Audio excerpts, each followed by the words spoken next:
All rise. Judge Vanderbeek Court now in session.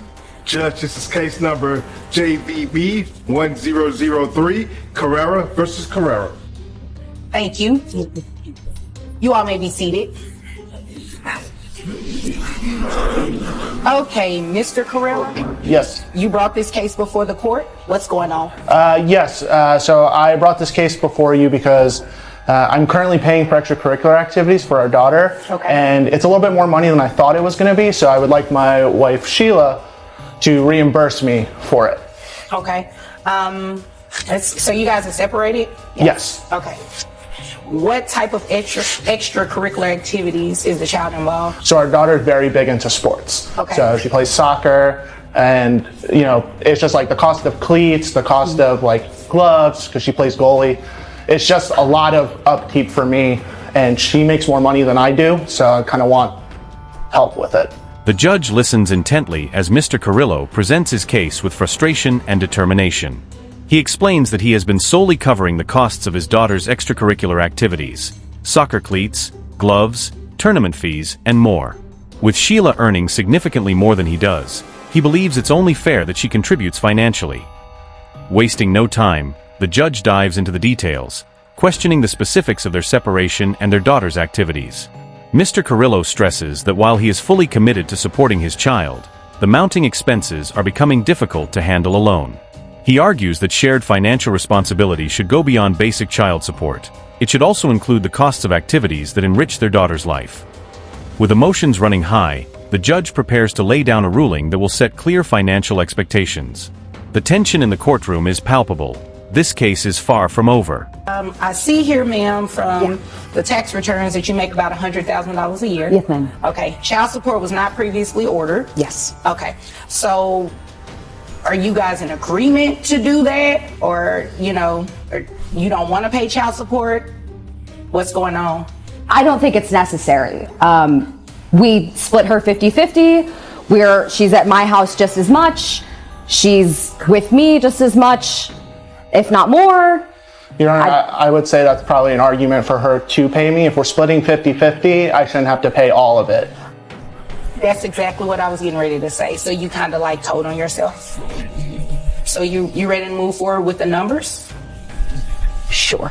Okay, well, let's go ahead and get ready with the numbers. So it looks like you make, like I said, $100,000 a year. Do you work overtime, or is that regularly what you make? No, I work overtime. But Okay. And does that include overtime? yes, ma'am. It's a salaried position, so it's just straight up. Okay.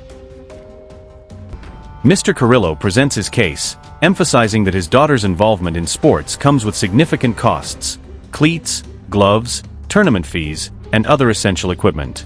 He argues that since his ex-wife earns $100,000 a year, it's only fair that she helps cover these expenses. The judge probes deeper, asking about their custody arrangement.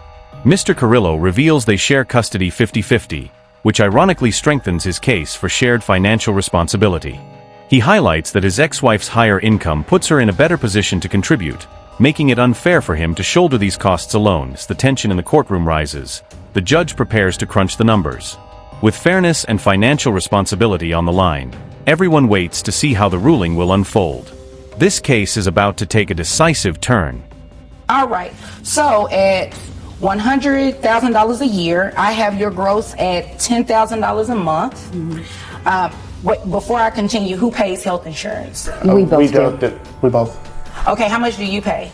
$348 or $386. $386. Yeah, $386. Okay. And I how pay much? $200. Okay, and you both plan on maintaining those health insurance policies? Yes. Okay, great. That way, nobody has to reimburse anybody for health insurance, but because you do carry health insurance and you're going to be ordered to pay child support, I can give you credit for the $386. So that brings your net down to $6,988.19. Which, how many children? Just one? Just one. Okay, so 20% of that brings your child support obligation to $1,391.64. That should cover any expenses and anything like that, because the child is heavily involved. Sounds like an extracurricular activity, excuse me. Are there any other questions? Nope. You don't look happy about this. What's going on? I just think that it's a bit of an exorbitant amount, but we discussed it in the beginning when the split happened. He agreed, and Agreed to what amount?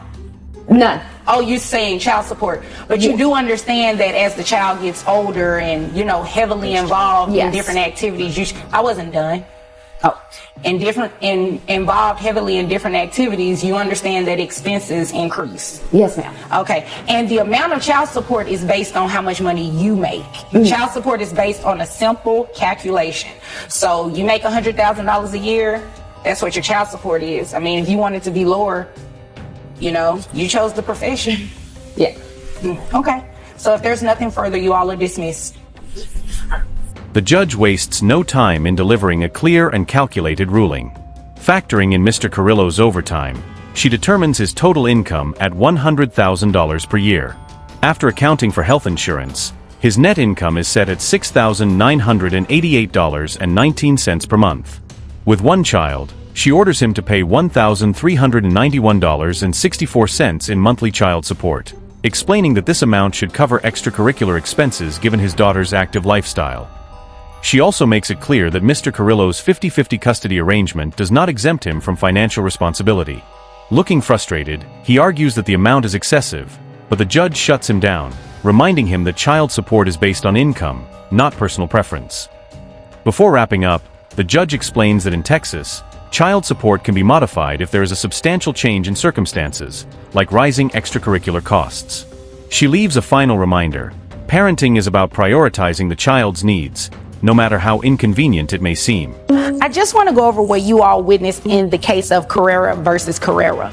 So they had an existing order where no child support was ordered. Well, under Texas law, when there's been a material and substantial change in circumstance, the court can go in and review the order to determine whether or not child support should be paid. Well, you heard that Dad was covering all the expenses for the child to participate in all these different activities. So it warranted Mom to be able to help finance those activities for the child. So that's the reason why Mom was ordered to pay child support. In the case of Carrera versus Carrera, the court reviewed an existing order where no child support had been required. Under Texas law, when there is a material and substantial change in circumstances, the court can reassess the order to determine if child support should be implemented. In this case, the father had been covering all expenses for the child's extracurricular activities, which created a financial imbalance. Since both parents share responsibility for their child's well-being, the court ruled that the mother should contribute financially. As a result, she was ordered to pay child support to help cover these costs. This ruling highlights the importance of shared financial responsibility and ensures that the child's needs are met fairly. The court's decision reinforces that child support adjustments are based on financial changes and the best interests of the child.